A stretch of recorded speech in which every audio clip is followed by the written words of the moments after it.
Sumainyo ang Panginoon. At sumaiyo rin. Ang mabuting balita ng Panginoon ayon kay San Lucas. Papuri sa iyo, Panginoon.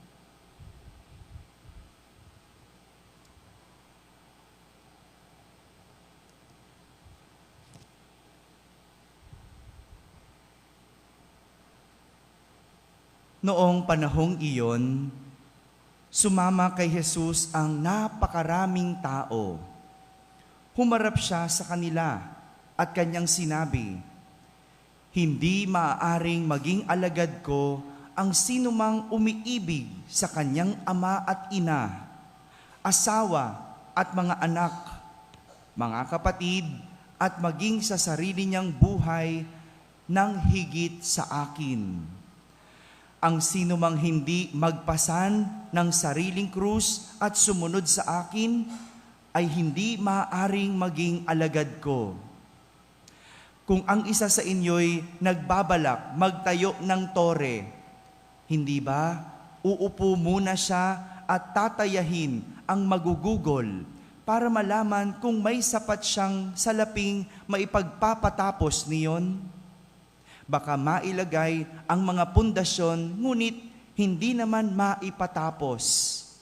Siya'y kukutyain ng lahat ng makakita nito.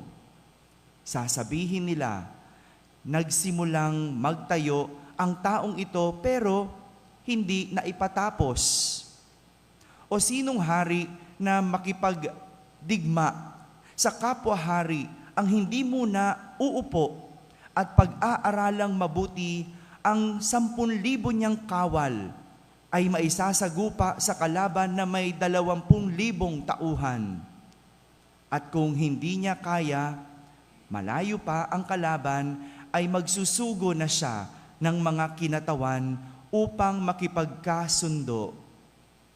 Gayon din naman, hindi maaring maging alagad ko ang sinumang hindi niya tatalikdan ang lahat sa kanyang buhay. Mga kapatid, ang mabuting balita ng Panginoon.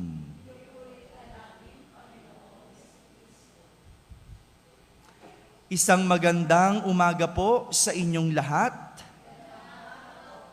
Magandang umaga rin sa lahat ng mga nagsisimba sa kani-kanilang mga tahanan. Kasama po kayo sa aming pagdiriwang dito sa aming simbahan.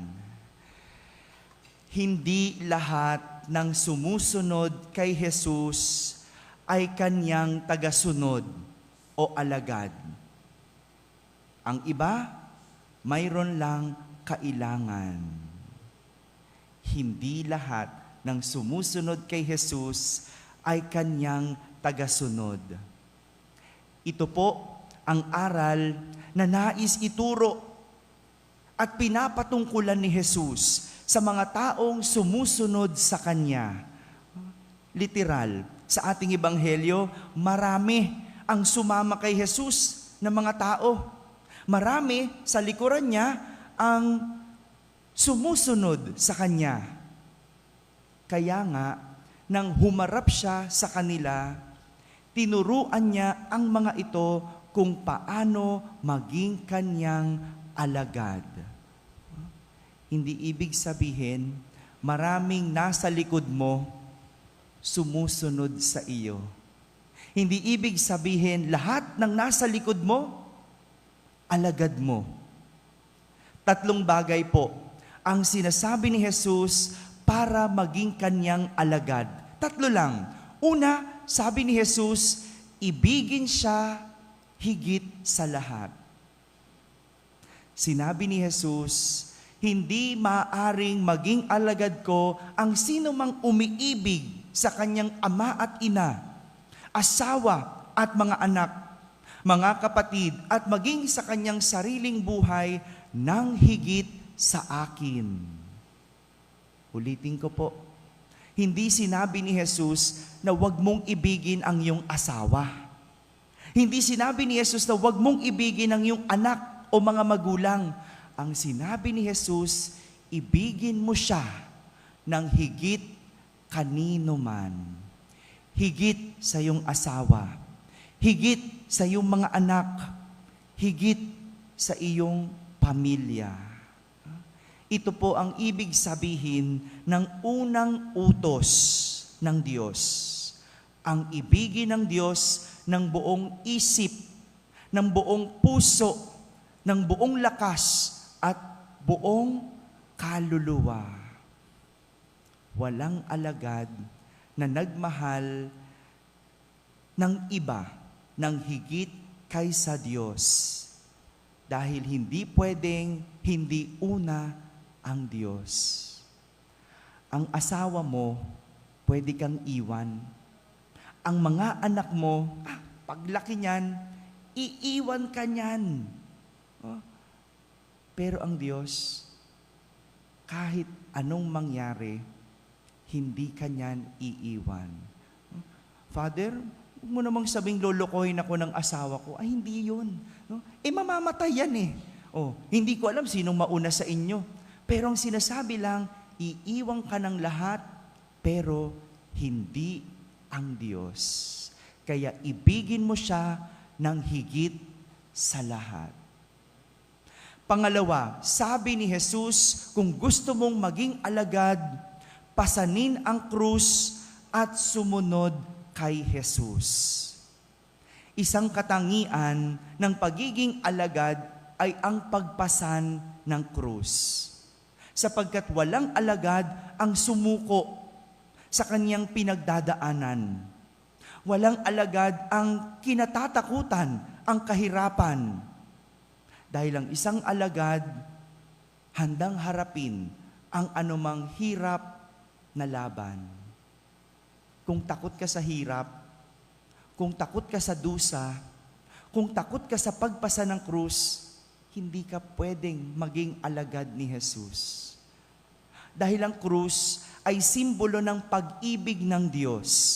Kung kaya't anumang pinapasan, basta't may pag-ibig, ito ay gagaang.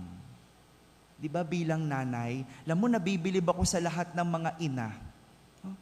Kung hindi ka nanay, yung 9 na buwan na pagdadalang tao, hindi mo kayang gawin yon.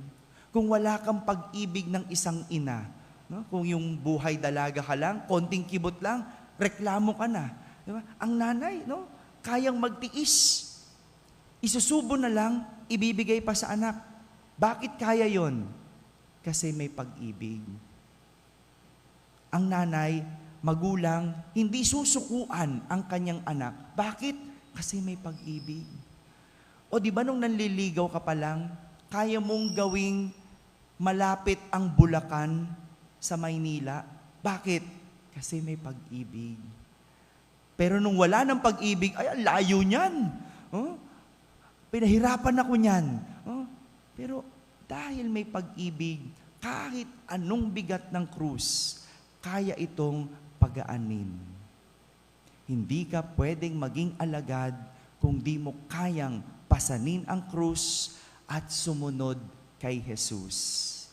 At panghuli, pangatlo, hindi ka pwedeng maging alagad kung hindi mo tatalikdan ang lahat sa iyong buhay. Ang pagiging alagad ay may paglimot ng sarili. Hindi inuuna ang sarili at hindi makasarili. Dahil ang alagad handang mag-alay ng kanyang sariling buhay. Kung titignan natin, ang tatlong sinasabi ni Jesus sa pagiging alagad, lahat ito kanyang nagawa para sa lahat. Inibig niya ang Diyos ng higit sa lahat, higit kay Maria, higit kay Jose, mas mahal niya ang Diyos Ama. Pinasan niya ang kanyang krus, literal, hanggang siya'y mamatay sa krus. At higit sa lahat, tinalikdan ang lahat sa kanyang buhay. Kaya naman, nararapat lang na ang lahat ng ito dapat nating sundan. Kung di mo kayang sundan si Jesus, ang kanyang mga halimbawa, hindi ka alagad. Hindi lahat na nagsisimba, hindi lahat ng pumupunta sa Quiapo, hindi lahat ng lumuluhod, ibig sabihin, alagad ng Diyos. Hindi po. Ang pagiging alagad ni Jesus, iniibig siya ng higit sa lahat, pinapasa ng krus at sumusunod kay Jesus. At pangatlo, kayang talikdan ang lahat sa kanyang buhay. Mga kapatid, hindi lahat ng sumusunod kay Jesus ay kanyang tagasunod. Ang ilan, dahil lang may kailangan. Kaya naman, para maging alagad na tunay, si Jesus lang ang gagayahin at titignan. Amen.